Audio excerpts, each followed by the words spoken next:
Right before we dive in, let's make this story bigger than just me and you. Tell me in the comments, what part of the world are you watching from? And what's the clock striking there? Morning, night, or somewhere in between? I want to see how far this story can reach. Now lean closer. Here's where it all begins. The empty whiskey glass hit the saloon floor with a crash that silenced every conversation in the Red Rose Saloon, all eyes turning toward Evangeline Dubois as she stood frozen beside the table where three cowboys had just made it clear that even paying customers wouldn't touch the girl everyone called cursed. "Sorry, honey," sneered Jake Morrison, his voice carrying across the suddenly quiet room. "But we heard what happened to the last man who spent the night with you. Found him dead in his hotel room the next morning. And folks say you bring nothing but death and damnation to any man fool enough to get close." The shame that burned through Evangeline's chest was nothing compared to the anger that followed it, because she knew the truth about Tommy Henderson's death. He had died of a weak heart, not supernatural curse. But the truth mattered less than the story people chose to believe about the French girl who had appeared in Redemption Creek 2 years ago with nothing but the clothes on her back and secrets she couldn't share. Her reputation as bad luck personified had grown with each telling, transforming a tragic coincidence into evidence of otherworldly malevolence that made her untouchable to superstitious frontier men. "Get out!" came a voice from the saloon's entrance. Quiet but carrying authority that made hardened men pause in their drinking and gambling. Pastor Gabriel Laurent stood silhouetted against the evening light, his tall frame and gentle face seeming out of place in a den of sin and vice. But his presence commanded respect, even from people who had never darkened a church door. "All of you, this woman deserves better than your cruelty and cowardice." The confrontation that followed was unlike anything Redemption Creek had witnessed, as the preacher's son faced down a room full of men who lived by violence and intimidation, while defending a woman whose reputation made her persona non grata in polite society. Jake Morrison's hand moved toward his gun, but Gabriel's words stopped him cold. "Touch that weapon, and you'll answer to God and me both. Miss Dubois has done nothing to deserve your treatment except survive tragedies that would have broken weaker souls."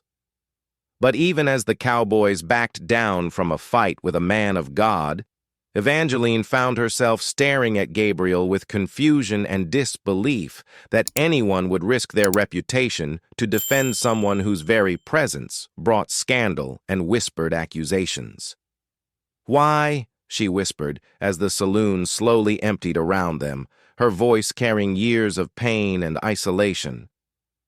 "Why would you stand up for someone like me when everyone knows what I am?" Gabriel's answer would change both their lives forever.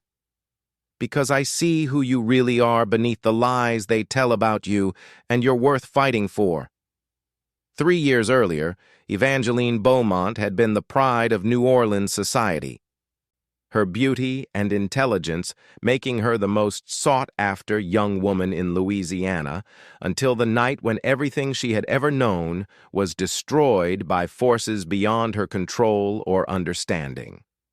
The yellow fever epidemic that swept through the city had taken her parents, her fiancé, and her inheritance in the space of 6 weeks, leaving her with nothing but debts, and the kind of desperation that made previously unthinkable choices seem like the only path to survival. The man who had promised to help her escape New Orleans had seemed like salvation. A wealthy businessman who claimed to have connections throughout the Western territories and opportunities for a young woman willing to start fresh in frontier communities that needed cultured ladies to bring civilization to rough mining towns. But Vincent Moreau's promises had been lies designed to trap vulnerable women in situations where escape was impossible and resistance was met with violence that left no room for negotiation or hope. The journey west had been a nightmare of broken promises and escalating threats, as Evangeline discovered that her benefactor was actually a procurer who specialized in supplying women to frontier establishments where questions weren't asked, and authorities were either absent or corrupted. By the time their wagon train reached Colorado territory, she understood that her choices had been reduced to compliance with demands that destroyed her soul or death in wilderness that offered no sanctuary for someone without resources or allies. The Silver Dollar Saloon in Denver had been her first prison, a place where her refined manners and educated speech made her valuable to customers who paid premium prices for the illusion of sophistication, while her desperation made her compliant to demands that would have horrified the sheltered society girl she had once been. The transformation from innocent debutante to fallen woman had been swift and brutal, leaving scars that went deeper than anything physical violence could have inflicted. But escape had finally come when Vincent Moreau had been killed in a gambling dispute, freeing his employees to scatter throughout the territory before his criminal organization could reorganize under new leadership. Evangeline's flight to Redemption Creek had been motivated by the hope that a smaller town might offer anonymity and the chance to reinvent herself. But she had quickly discovered that her past followed her like a shadow that colored everything she tried to build in her new life. Gabriel Laurent's calling to ministry had been as natural as breathing, developing from childhood faith through theological education that prepared him to serve frontier communities where spiritual guidance was often the only light in lives darkened by violence, poverty, and the kind of desperation that drove people to seek salvation in bottle or bullet. His arrival in Redemption Creek 6 months earlier had brought hope to families who had been living without moral leadership in a town where the saloon was more prominent than the church. But Gabriel's approach to Christianity was different from the fire and brimstone preaching that most frontier communities expected, emphasizing forgiveness and redemption over judgment and condemnation, while demonstrating through his own actions that faith required compassion for society's outcasts rather than comfortable separation from their struggles. His sermons drew criticism from some townsfolk who preferred their religion to reinforce existing prejudices rather than challenge them to examine their own hearts for traces of the sins they condemned in others. The first time Gabriel had seen Evangeline, she had been walking through town with her head down and her shoulders bent under the weight of whispered insults and pointed fingers that followed her everywhere she went in a community where reputation mattered more than truth and redemption was reserved for people whose sins were less visible or more socially acceptable. Something about her dignity in the face of such systematic cruelty had touched his heart in ways that his theological training hadn't prepared him to understand or manage. His decision to defend her in the saloon had been driven by conscience rather than strategy, an immediate response to injustice that reflected the values his father had taught him about treating all people as children of God, deserving love and respect, regardless of their past mistakes or current circumstances. But the aftermath of that confrontation would test his commitment to those principles in ways that academic theology could never have prepared him for, as he discovered that standing up for the outcast made him an outcast as well. The town's reaction to his intervention was swift and harsh, with prominent families threatening to withdraw their support from the church and community leaders questioning whether someone who defended fallen women was fit to provide moral guidance to impressionable young people. Gabriel found himself facing the choice between his calling to serve the respectable members of his congregation and his conviction that Christ's love extended especially to those whom society had rejected and abandoned. The small church that Gabriel had been trying to establish in Redemption Creek became an unlikely refuge for Evangeline when she found herself with nowhere else to turn after losing her job at the saloon, the owner having decided that employing someone defended by the preacher created more problems than her presence was worth. Gabriel's offer of shelter in the church's back room was controversial, but consistent with his belief that houses of worship should provide sanctuary for anyone in genuine need. The arrangement was temporary and carefully chaperoned, with Mrs. Sarah Henderson, the banker's widow and one of the few church members who supported Gabriel's inclusive ministry, serving as constant companion to ensure that propriety was maintained while practical help was provided. But even these precautions couldn't prevent gossip and speculation about the relationship between the holy man and the fallen woman, creating scandal that threatened to destroy both their reputations.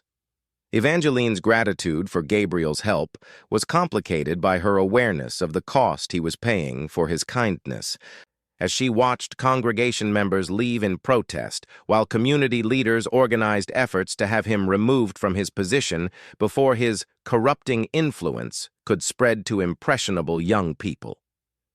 Her presence in his life was destroying everything he had worked to build, making her a burden rather than a person worthy of salvation. "I should leave," she told him one evening as they sat in the church sanctuary discussing her uncertain future, while Mrs. Henderson dozed in a nearby pew. "You've already sacrificed too much for someone who can never repay your kindness or restore your reputation. The longer I stay, the more damage I do to your ministry and your standing in the community."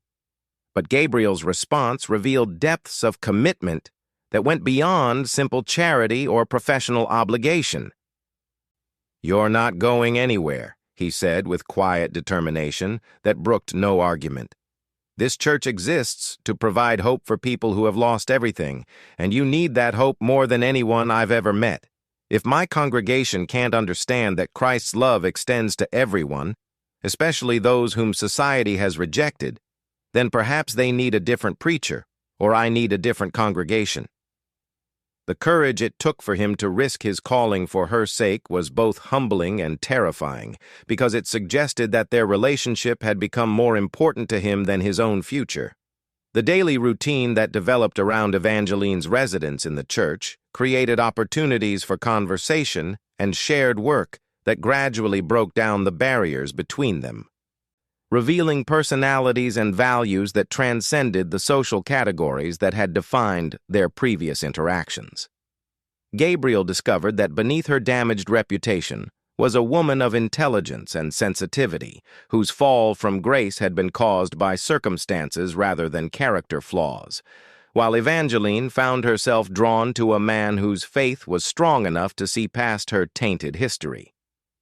Their conversations during evening meals prepared in the church's small kitchen covered everything from theological questions about forgiveness and redemption to practical concerns about how someone with her past could build a respectable future in a community that had already judged and condemned her.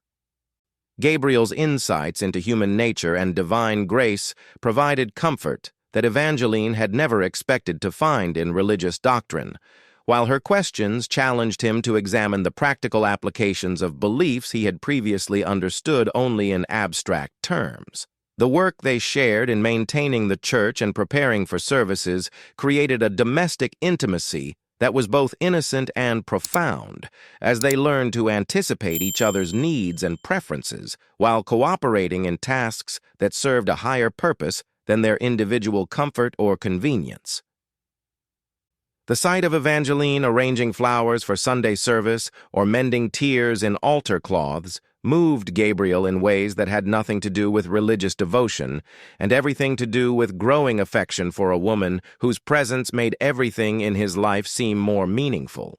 But the most significant development in their relationship was the gradual emergence of mutual respect and admiration that transcended the helper-helped dynamic that had brought them together, as Gabriel recognized Evangeline's strength and resilience, while she appreciated his willingness to risk everything for principles that most people honored only when convenient.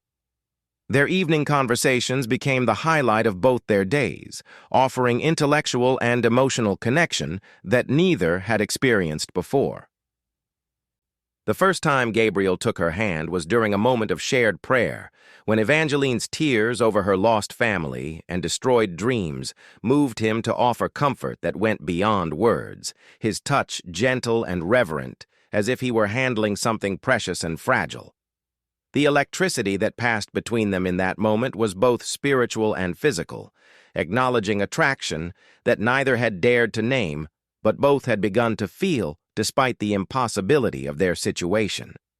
The opposition to Gabriel's ministry intensified when word spread throughout Redemption Creek that he was not only defending the notorious Saloon girl, but actually housing her in the church, creating scandal that reached beyond local gossip to involve territorial religious authorities who questioned whether such behavior was compatible with pastoral responsibilities.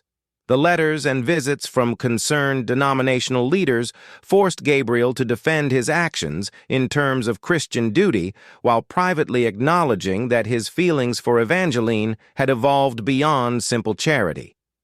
Mayor Thompson's ultimatum came during a town meeting that had been called specifically to address the moral crisis represented by the unusual relationship between pastor and parishioner, his words carrying the authority of someone who spoke for the respectable citizens whose support was necessary for any religious institution to survive in a frontier community. "Reverend Laurent," he announced before a packed room of stern-faced townspeople, "you have 1 week to end this inappropriate arrangement and restore proper dignity to your ministry, or we'll be forced to seek your replacement from denominational headquarters." The petition that circulated throughout town calling for Gabriel's removal contained signatures from every prominent family except the Hendersons, demonstrating how completely the community had turned against a man whose only crime was treating a social outcast with Christian kindness and respect. The document detailed complaints about moral compromise and corrupting influence that painted Gabriel's compassion as weakness and Evangeline's presence as contamination that threatened the spiritual welfare of the entire community. Evangeline's reaction to the mounting pressure was predictable but heartbreaking.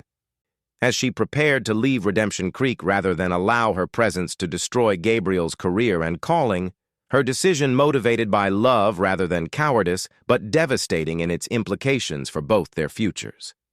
"I won't let them destroy you because of me," she told Gabriel as she packed the few belongings she had accumulated during her stay at the church. "You're a good man with important work to do, and I won't be the reason that work ends." But Gabriel's response surprised her with its intensity and determination, revealing that his commitment to her had become personal rather than simply professional, making their separation impossible regardless of the consequences for his ministry or standing in the community. "If they force me to choose between you and this church," he said with quiet certainty, "I choose you. My calling is to serve God by loving His children, especially those whom society has abandoned, and losing you would mean losing everything that makes my faith meaningful rather than just empty ritual." Gabriel's confession of love came during a moonlit walk through the cemetery behind the church, where weathered headstones reminded them both of life's fragility while providing privacy for words that could never be spoken in the presence of judgmental townspeople who had already condemned their relationship as scandal rather than recognizing it as miracle. "I love you, Evangeline," he said simply, his voice carrying conviction that transcended fear of consequences. Not as a pastor loving a lost soul he's trying to save, but as a man loving a woman he wants to spend his life with. The kiss that followed was tender and reverent, sealing promises that neither had dared to hope for, while acknowledging attraction that had been growing despite every obstacle their different backgrounds and circumstances had placed in its path. Evangeline's response was equally honest and vulnerable, her heart finally allowing itself to believe that someone could see past her damaged reputation to the person she had been before life had forced her to make choices that destroyed her innocence and respectability. "I love you too," she whispered against his lips, her words carrying years of loneliness and pain that made the joy of being loved and accepted almost overwhelming in its intensity. "But loving you doesn't change what I am or what people believe about me. Marrying you would destroy your ministry and make you an outcast in any community where we tried to build a life together. Is your love strong enough to survive that kind of sacrifice?" Gabriel's answer came without hesitation, his faith providing certainty about their future even when practical considerations suggested that their love was doomed by social realities that neither could control or change. "My love for you is a gift from God," he said with the conviction of someone whose theology was shaped by experience rather than just academic study. If this community can't accept that gift, then perhaps God is calling us to serve Him somewhere else, where people understand that redemption is available to everyone who seeks it with sincere heart. But even as they pledged their love to each other under stars that had witnessed countless frontier romances, both understood that their path to happiness would require courage that went beyond personal feelings to encompass willingness to challenge social conventions that had never been successfully defied in a community where reputation was everything and forgiveness was reserved for people whose sins were less visible or more socially acceptable.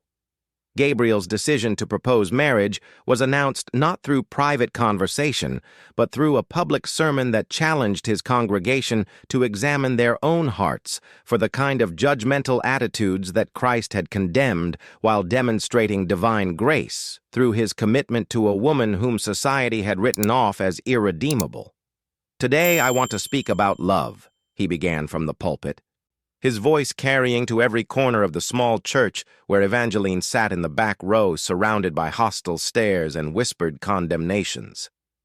The theological foundation he laid for his message was solid and biblically based, drawing examples from Scripture about Christ's treatment of women whom society had rejected while emphasizing the transformative power of love that saw potential rather than past mistakes in every human heart.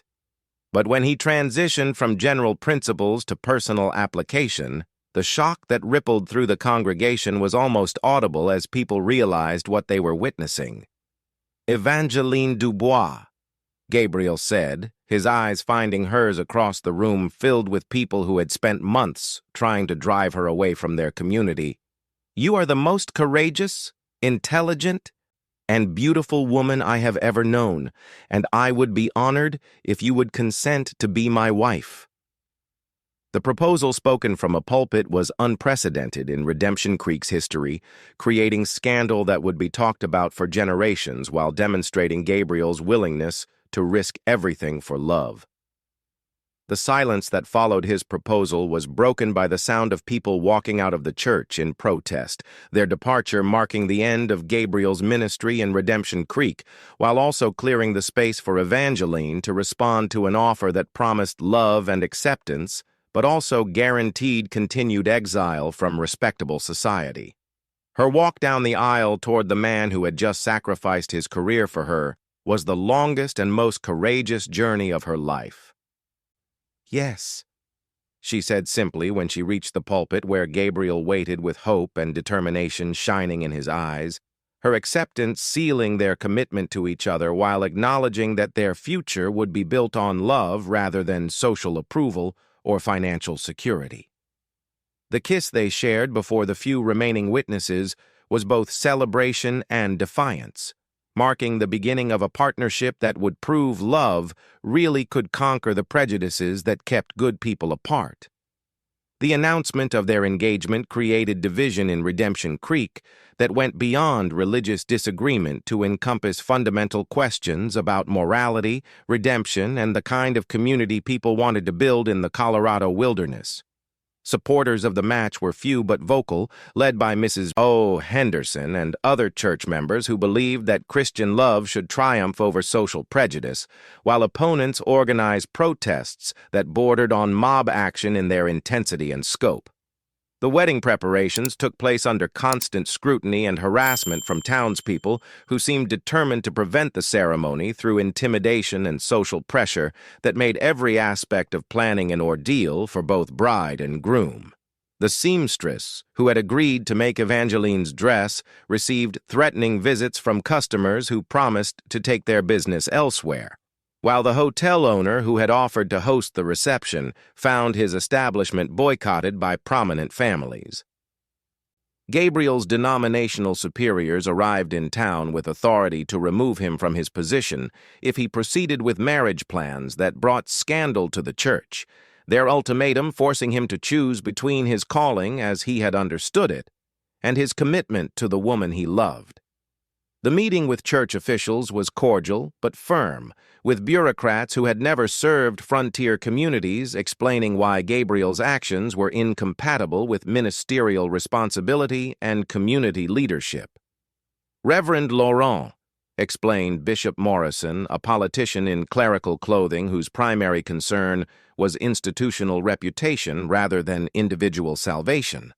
The church cannot sanction marriages that create scandal or undermine the moral authority we depend upon to influence frontier communities toward righteousness. Miss Dubois may be a fine woman, but her reputation makes this union inadvisable from both practical and theological perspectives. But Gabriel's response demonstrated that his faith was stronger than his institutional loyalty, his willingness to forfeit his position rather than abandon Evangeline, proving that love and conviction could triumph over career considerations when the stakes involved fundamental questions about the nature of Christian service. "Then I resign my position effective immediately," he said with calm certainty. "If the church I serve cannot accept that God's love extends to everyone, especially those whom society has rejected, then perhaps I've been serving the wrong institution all along." The schism that developed in Redemption Creek over Gabriel and Evangeline's relationship reflected deeper tensions about the kind of community people wanted to build in territory where law and social conventions were still being established through the choices made by ordinary citizens faced with extraordinary circumstances. The conflict extended beyond religious disagreement to encompass questions about forgiveness, redemption, and whether people deserved second chances when their past mistakes violated community standards.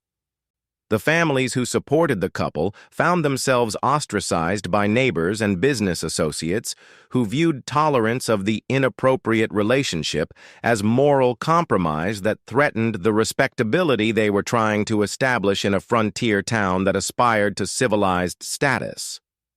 Mrs. Henderson's grocery store lost customers who objected to her advocacy for Evangeline, while Dr. Morrison discovered that his medical practice suffered when he publicly defended Gabriel's right to marry whomever he chose.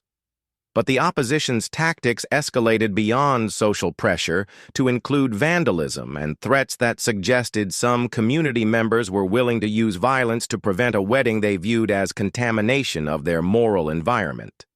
The church windows were broken by unknown vandals, while anonymous letters promised consequences for anyone who participated in or attended the controversial ceremony. The arrival of reinforcements from outside Redemption Creek complicated the situation further, as Evangeline's former associates from Denver appeared in town with information about her past that they threatened to make public unless she abandoned her marriage plans and returned to the life she had escaped. Vincent Moreau's criminal organization had not forgotten about valuable property that had disappeared after his death, and they viewed Evangeline's attempt to establish respectability as theft of assets that belonged to their enterprise. "You can't run from what you are," threatened Marcel Rousseau, Moreau's successor, who had tracked Evangeline to Redemption Creek with intent to reclaim what he considered stolen property. "You belong to us, and no preacher man is going to change that reality. Call off this wedding farce and come back to Denver where you belong, or we'll make sure everyone in this town knows exactly what kind of woman their precious reverend thinks he's saving." The confrontation forced Evangeline to confront the possibility that her past would destroy not only her own happiness, but also Gabriel's safety in ways that love alone could not overcome. The revelation of Evangeline's complete history came not through Marcel Rousseau's threats, but through her own decision to tell Gabriel everything about her past before their enemies could use partial truths and deliberate distortions to destroy their relationship. Her confession representing the ultimate test of whether love could survive absolute honesty about experiences that most people would find impossible to forgive or forget. The conversation took place in the church sanctuary where they had first found refuge together, with candlelight creating shadows that seemed to echo the darkness she was finally bringing into the open. "Before I came to Redemption Creek," Evangeline began, her voice steady despite the fear that Gabriel's love might not survive what she was about to reveal, "I was trapped in situations that forced me to do things that destroyed my innocence and self-respect in ways that can never be undone or forgotten.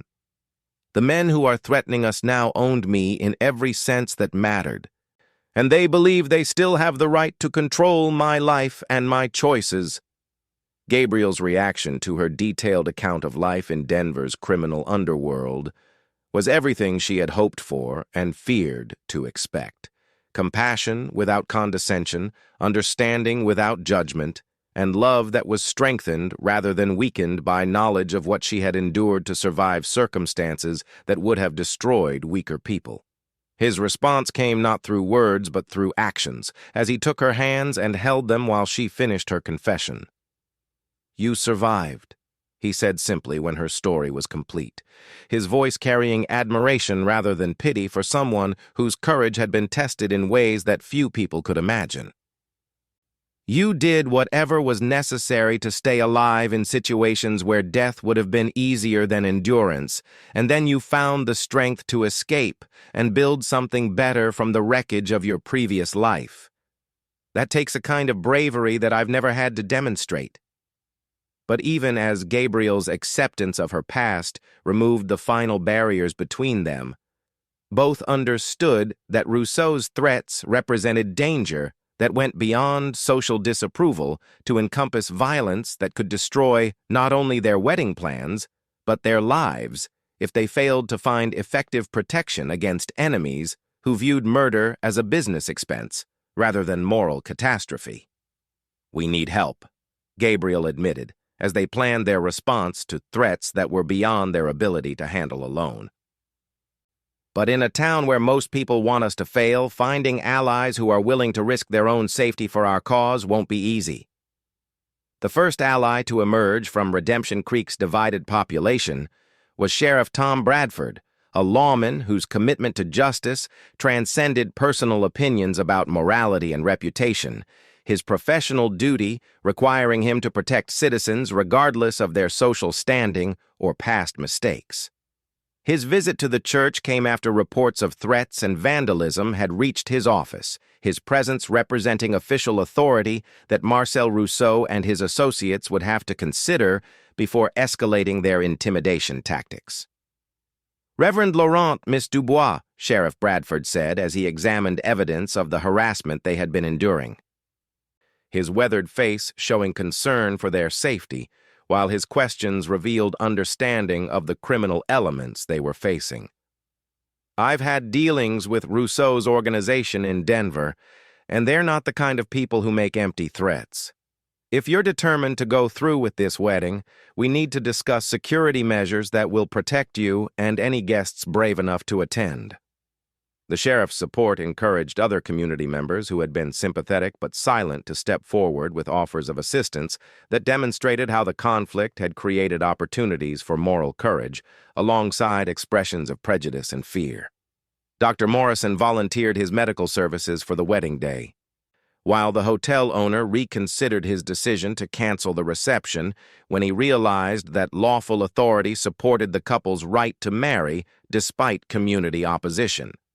But the most significant ally proved to be someone no one had expected: Judge William Cartwright, the territorial magistrate whose arrival in Redemption Creek coincided with the escalating conflict over Gabriel and Evangeline's relationship, his presence representing legal authority that could either validate or invalidate their marriage, depending on his interpretation of territorial law and social policy. His reputation for fairness and wisdom had made him respected throughout Colorado Territory, but his personal views on controversial social issues remained unknown. "I understand there's been some difficulty regarding a proposed marriage," Judge Cartwright said during his meeting with Gabriel and Evangeline, his formal manner concealing whatever personal opinions he might hold about their situation. I've reviewed the relevant territorial statutes and can find no legal impediment to your union, regardless of whatever social objections may exist. If you wish to be married, I am prepared to perform the ceremony with full legal authority, provided you understand that my jurisdiction extends only to civil matters and cannot protect you from social consequences. The morning of Gabriel and Evangeline's wedding arrived with storm clouds gathering over the Colorado mountains, weather that seemed to reflect the tension and uncertainty surrounding a ceremony that would either represent triumph of love over prejudice or confirmation that some social barriers could never be overcome through individual courage and determination. The bride's preparations took place in Mrs. Henderson's home under guard provided by Sheriff Bradford, while the groom waited in the church that had been both sanctuary and battleground throughout their courtship. The guest list for the wedding was smaller than originally planned, but more significant than numbers might suggest, including people who had risked their own social standing to support a union that challenged community prejudices while demonstrating faith in redemption and second chances. Dr. Morrison and his wife sat beside Mrs. Henderson and her family, their presence representing medical and social authority that validated the couple's right to happiness despite opposition from other prominent citizens. Marcel Rousseau's appearance at the church door just minutes before the ceremony was scheduled to begin created the confrontation that everyone had been dreading.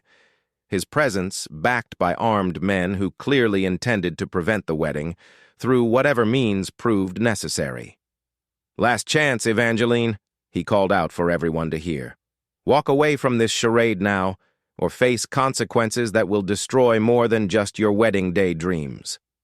But the response to Rousseau's threat came not from Gabriel or Evangeline, but from the unexpected alliance of law enforcement and community supporters who had gathered to protect the ceremony from criminal interference, their coordinated action demonstrating that legal authority and moral courage could triumph over intimidation when good people refused to be bullied by evil ones. Sheriff Bradford's arrest of Rousseau for disturbing the peace was supported by Judge Cartwright's immediate ruling that the criminal charges would be prosecuted to the full extent of territorial law. As Evangeline walked down the aisle toward the man who had risked everything for love, her steps carried her not just toward marriage, but toward a future where redemption was possible and happiness was achievable for people whose past mistakes had seemed to disqualify them from society's blessings. The moment when Gabriel took her hand was watched by enemies and allies alike, but only the couple themselves understood that they were crossing a threshold that led from exile to belonging, from shame to dignity, from despair to hope that would sustain them through whatever challenges remained ahead. The wedding ceremony performed by Judge Cartwright was simple but profound, emphasizing the legal and spiritual bonds being created between two people whose love had survived tests that would have destroyed weaker relationships while inspiring others to examine their own hearts for traces of the prejudice and judgment that had nearly prevented this union. Gabriel's vows spoke of unconditional love that saw worth where others saw only shame, while Evangeline's promises reflected determination to be worthy of the sacrifice her husband had made for their life together. "Gabriel Laurent," she said, with voice that carried to every corner of the church where their remaining supporters had gathered to witness this triumph of love over social convention. "You saw my worth when I had forgotten it myself. You defended my honor when no one else would acknowledge I possessed any, and you chose me when choosing me cost you everything you had worked to build. I promise to love you, honor you, and stand beside you as we build a life worthy of the grace that brought us together." The kiss that sealed their marriage was both celebration and defiance, marking the completion of a journey that had begun with his defense of an outcast and culminated in their public commitment to face whatever future awaited them as husband and wife. The tears that flowed during their embrace were witness to joy that had seemed impossible just months earlier, when both had been isolated by circumstances that appeared insurmountable to anyone except two hearts determined to find each other despite every obstacle placed in their path. But even as they celebrated their union with the small group of friends and family who had supported them throughout their courtship, both Gabriel and Evangeline understood that marriage was beginning rather than ending their struggle to build a life together in a community that had not yet learned to accept them. The reception at Mrs. Henderson's home was modest but meaningful, providing opportunity for allies to express their support, while enemies regrouped to plan whatever retaliation their defeat at the church might inspire.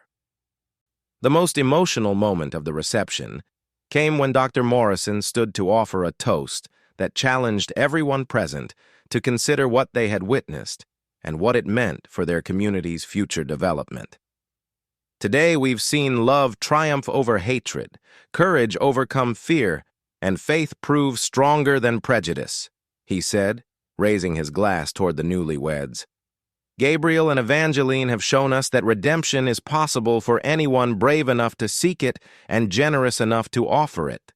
May their marriage be blessed with happiness, and may their example inspire us all to be better people than we were yesterday.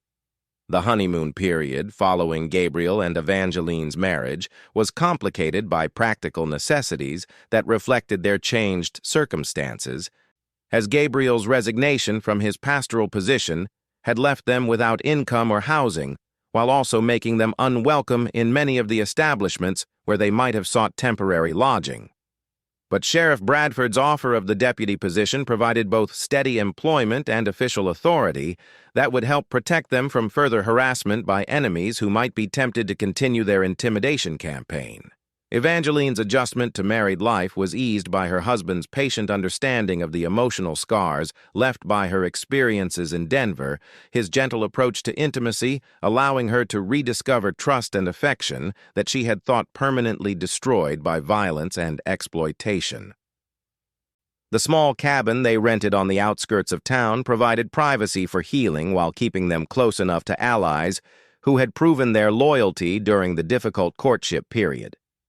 But the most significant change in their circumstances was the gradual shift in community attitudes, as people who had opposed their marriage began to see evidence that love really could transform lives in ways that judgment and condemnation never achieved.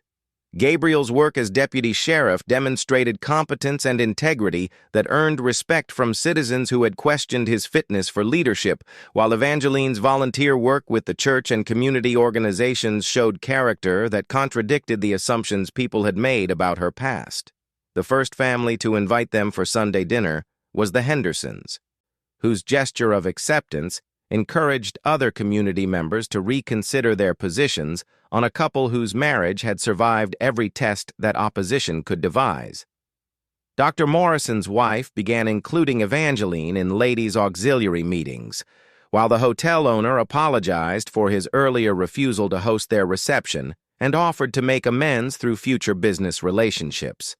But the most meaningful acceptance came from unexpected sources: children who had not yet learned to judge people by their reputations, elderly residents who remembered their own struggles to build respectable lives from questionable beginnings, and newcomers to Redemption Creek who evaluated the Laurents based on current behavior rather than historical gossip.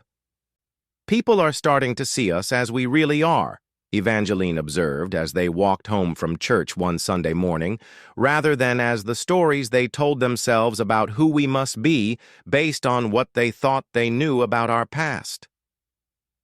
The period of relative peace that had allowed Gabriel and Evangeline to begin building their married life was shattered when Marcel Rousseau returned to Redemption Creek with additional men and resources, his previous defeat having escalated his determination to reclaim what he considered stolen property while demonstrating to other potential defectors that escaping his organization carried consequences that extended far beyond immediate punishment. The criminal enterprise he represented viewed Evangeline's successful marriage as theft of valuable assets and challenge to their authority that could not be ignored without encouraging further losses.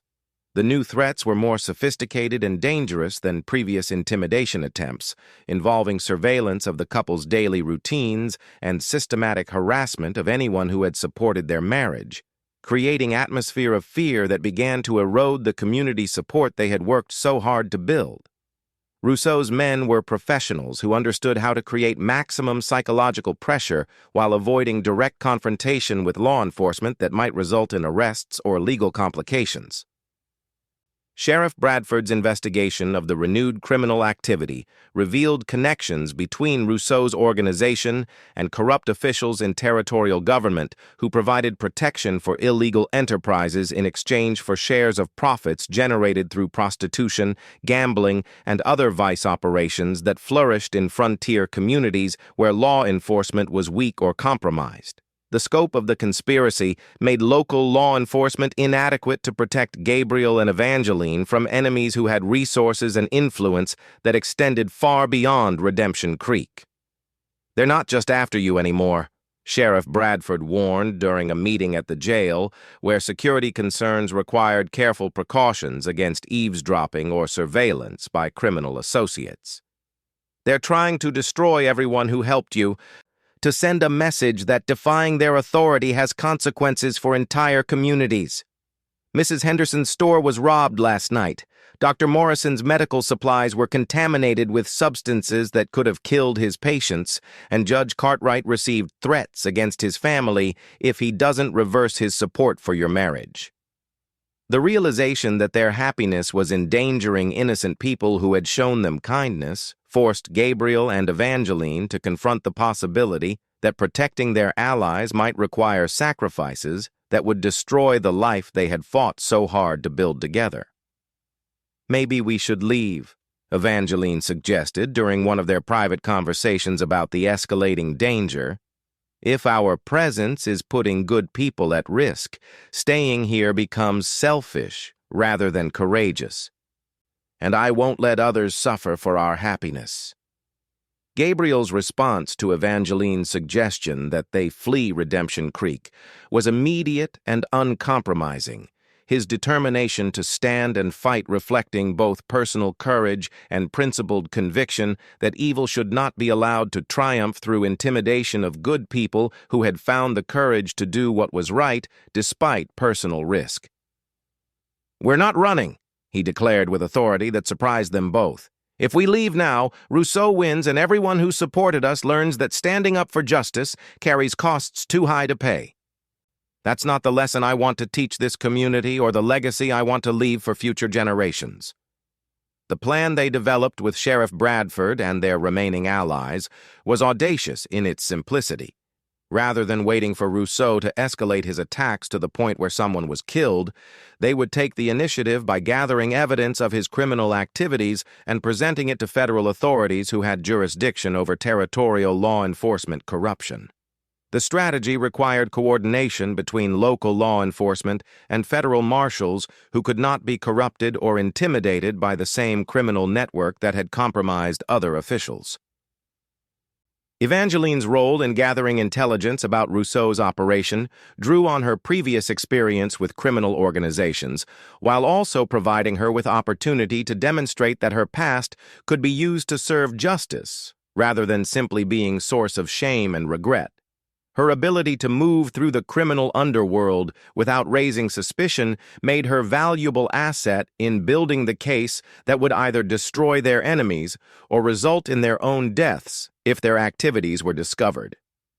The confrontation came when Rousseau learned about their investigation and decided that eliminating the threat required direct action rather than continued intimidation, his assault on the sheriff's office demonstrating desperation that made him more dangerous but also more vulnerable to law enforcement response.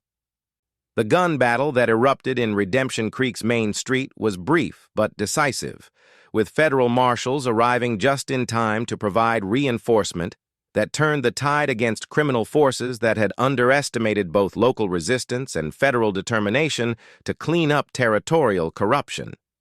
"It's over," Sheriff Bradford announced as the last of Rousseau's men were loaded into wagons for transport to federal prison, his words carrying relief and satisfaction that justice had finally been served after months of patient investigation and careful planning. "The whole network is finished. Rousseau, his associates, and the corrupt officials who protected them." You're free to build whatever life you want without looking over your shoulders for enemies who no longer exist.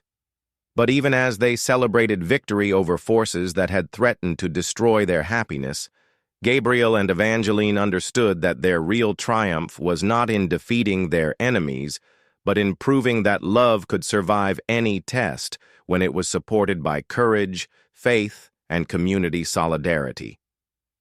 The aftermath of Rousseau's defeat brought changes to Redemption Creek that went far beyond the removal of immediate threats to Gabriel and Evangeline's safety, transforming a community that had been divided by prejudice and fear into one that had learned valuable lessons about courage, redemption, and the price of standing up for principles that mattered more than social convenience or personal comfort. The people who had supported the controversial marriage found themselves vindicated by events that proved their faith in human nature had been justified despite significant personal risks.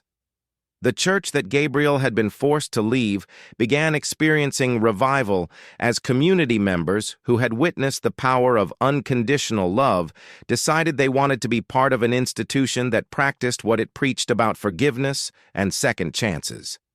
The denominational officials who had demanded his resignation found themselves facing questions from their own superiors about wisdom of policies that drove away effective ministers because they showed too much compassion for society's outcasts.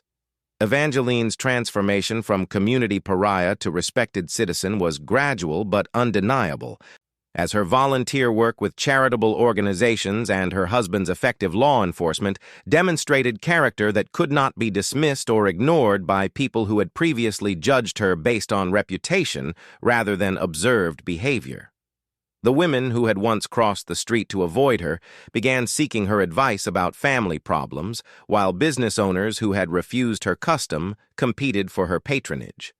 But the most significant change was in the community's understanding of what redemption meant and how it could be achieved through love rather than judgment, acceptance rather than condemnation, and faith in human potential rather than despair over human failure.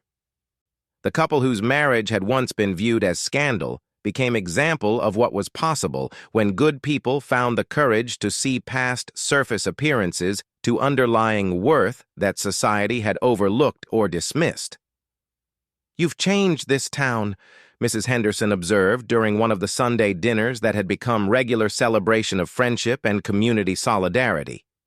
"Not just by proving that love can overcome prejudice, but by showing everyone that we become better people when we find the courage to defend those who can't defend themselves and to offer second chances to those who deserve them." The transformation was indeed remarkable, but Gabriel and Evangeline understood that their real accomplishment was not in changing others, but in remaining true to their own values, despite every pressure to compromise or surrender. The first anniversary of Gabriel and Evangeline's wedding was celebrated with community-wide festivities that demonstrated how completely their relationship had been accepted by people who had once viewed it as threat to their moral and social order, the change in attitudes reflecting broader transformation in Redemption Creek's understanding of what kind of community they wanted to build in the Colorado wilderness. The party hosted by the entire town was testimony to the power of love and courage to overcome prejudice and fear when good people found the strength to stand up for their principles. Gabriel's reinstatement as pastor of the Redemption Creek Community Church came with unanimous support from congregation members who had learned that effective ministry required compassion for outcasts rather than comfortable separation from their struggles. His return to the pulpit marking official recognition that his marriage had strengthened rather than compromised his fitness for spiritual leadership. The church that had once been divided by controversy was now united by shared understanding of what Christian love meant in practical terms. Evangeline's pregnancy announcement during the anniversary celebration brought joy that transcended personal happiness to encompass community hope for future generations that would be raised with values of acceptance, forgiveness, and courage that their parents had demonstrated through their own example. The child they were expecting would grow up in a town that had learned important lessons about judging people by their character rather than their past, making Redemption Creek a better place for everyone to live and raise families. The letter that arrived from territorial headquarters offering Gabriel promotion to regional supervisor of rural churches was recognition of his effectiveness as minister and community leader, but his decision to remain in Redemption Creek reflected commitment to the people who had supported him during his darkest hours, while acknowledging that their work of building inclusive, compassionate community was far from complete. "This is where we belong," he told Evangeline as they discussed the opportunity. "These people took a chance on us when we needed it most. And now we have the opportunity to help them continue growing into the kind of community that welcomes everyone rather than just the people who fit comfortable categories."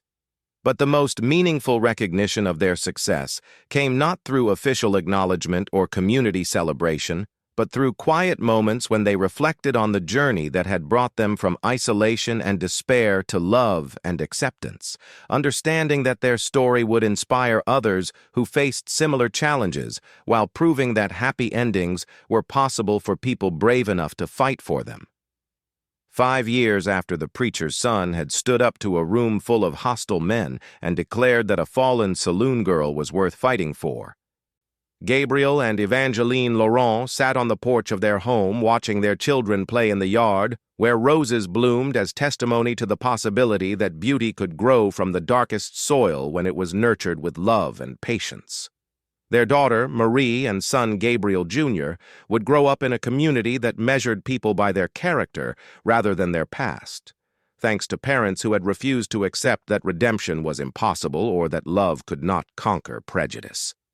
The church that Gabriel pastored had become model for other frontier communities, struggling to balance moral standards with Christian compassion, his sermons drawing visitors from throughout the territory who wanted to learn how faith could be practical rather than just theoretical in addressing human problems.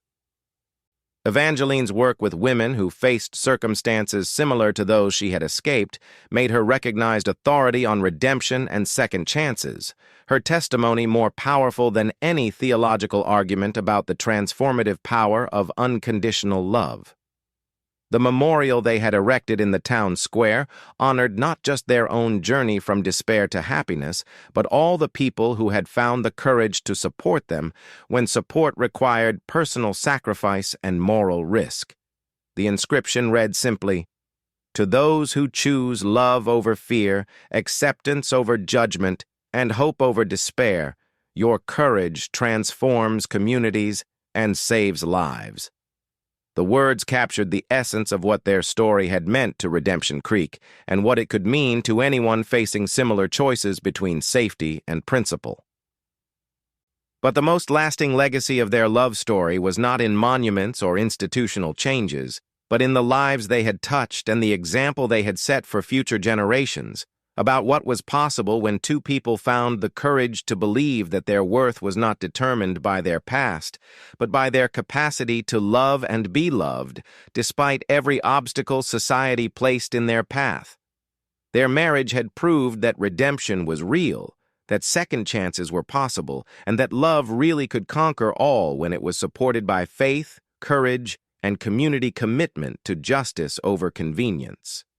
As the sun set over the Colorado mountains, painting the sky in shades of gold and crimson that reminded them of the fires they had walked through to reach this moment of peace and happiness, Gabriel and Evangeline held hands and reflected on the miracle that had transformed them from outcasts to pillars of their community.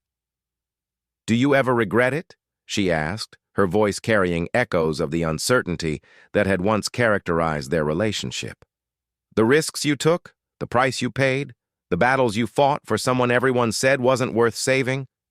But Gabriel's answer was immediate and certain, his love having only grown stronger through trials that had tested but never broken their commitment to each other. "Never. Every moment of struggle was worth it to build this life with you and to prove that love really is the most powerful force in the universe when two hearts are united in purpose and strengthened by faith. You were always worth fighting for." and I would make the same choice again tomorrow if circumstances required it. Their love had indeed triumphed over every obstacle, creating a legacy that would inspire generations of people who needed to believe that redemption was possible and that happy endings could be earned by those brave enough to fight for them.